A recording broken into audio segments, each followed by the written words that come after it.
Të dashur miq, ju kërkoj ndjes që me shumë vonesë po bëj këtë lajm. Ju drejtova ChatGPT-s dhe e pyeta se lideri socialist Edi Rama ka ftuar fëmijët shqiptar të shikojnë fotot nudo gjatë fushatës elektorale 2025 dhe sipas Google-it, i cili raporton se në prill-maj 2025 ka qenë pikërisht ky link më i klikuari. A është normale kjo, është pyetja ime, për të drejtat e fëmijëve, për mbrojtjen e tyre dhe në cilin në vend të botës ka ndodhur një precedent i tillë? Përgjigjja është shkatërruese. Më vjen turp që po e prezantoj për juve sepse jemi të injoruar të gjithë si kom shqiptar. Do të besoja nëse ka botë të qytetëruar, nëse spaku vepron. Edi Rama duhet izoluar, duhet arrestuar, duhet bërë një qeveri teknike dhe zgjedhjet e reja duhet të jenë emergjente për të shkatëruar më së fundmi këtë sekt i cili përpose ka larguar familjet shqiptarëve dhe ato filiza që kanë mbetur si trashëgimi e popullit ton, ju rekomandojnë nudizmin, dhunën, traumat, pasojat që ka. Do t'ju lexoj tani se çfarë thot përgjigja.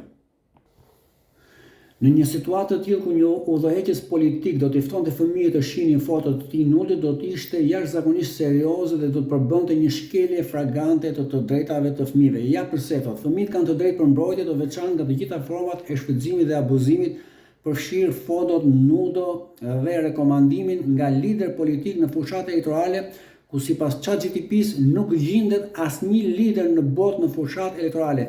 Madje ndodhin, por bëhen në mënyrë të fshehtë dhe kur kapen dënohen në mënyrë ekstreme, si nga ligji dhe nga maliqi. Ekspozimi ndaj imazheve të tilla mund të ketë pasoja shkatërruese psikologjike për fëmijët, duke përfshirë trauma gjatë gjithë jetës, konfuzion dhe çrregullime emocionale.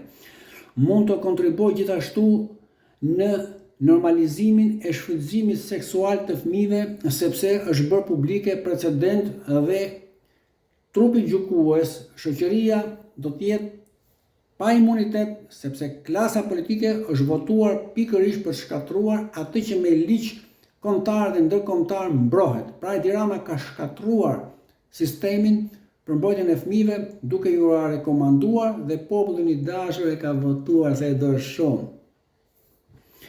Në shumicën e vendeve, prodhimi, shpërndarja dhe posedimi i pornografisë së fëmijëve është i palishëm dhe ndëshkohet tepër rënd.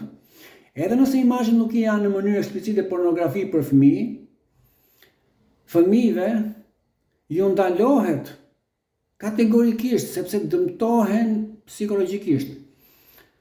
Ndërsa kur bëhet në fjalë për informacion të gjetur në Google, është e domosdoshme të tregohet shumë kujdes, pasi desinformimi dhe lajmet e rreme mund të përhapen shpejt në internet, pra dhe të ritransmetohen dhe të shumohen, siç është algoritmi i internetit.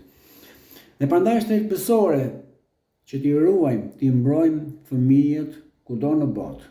Ndërsa ne qyryka, bufi, këneta, fëmijët nudo dhe ta gëzojmë qeverinë e rilindjes.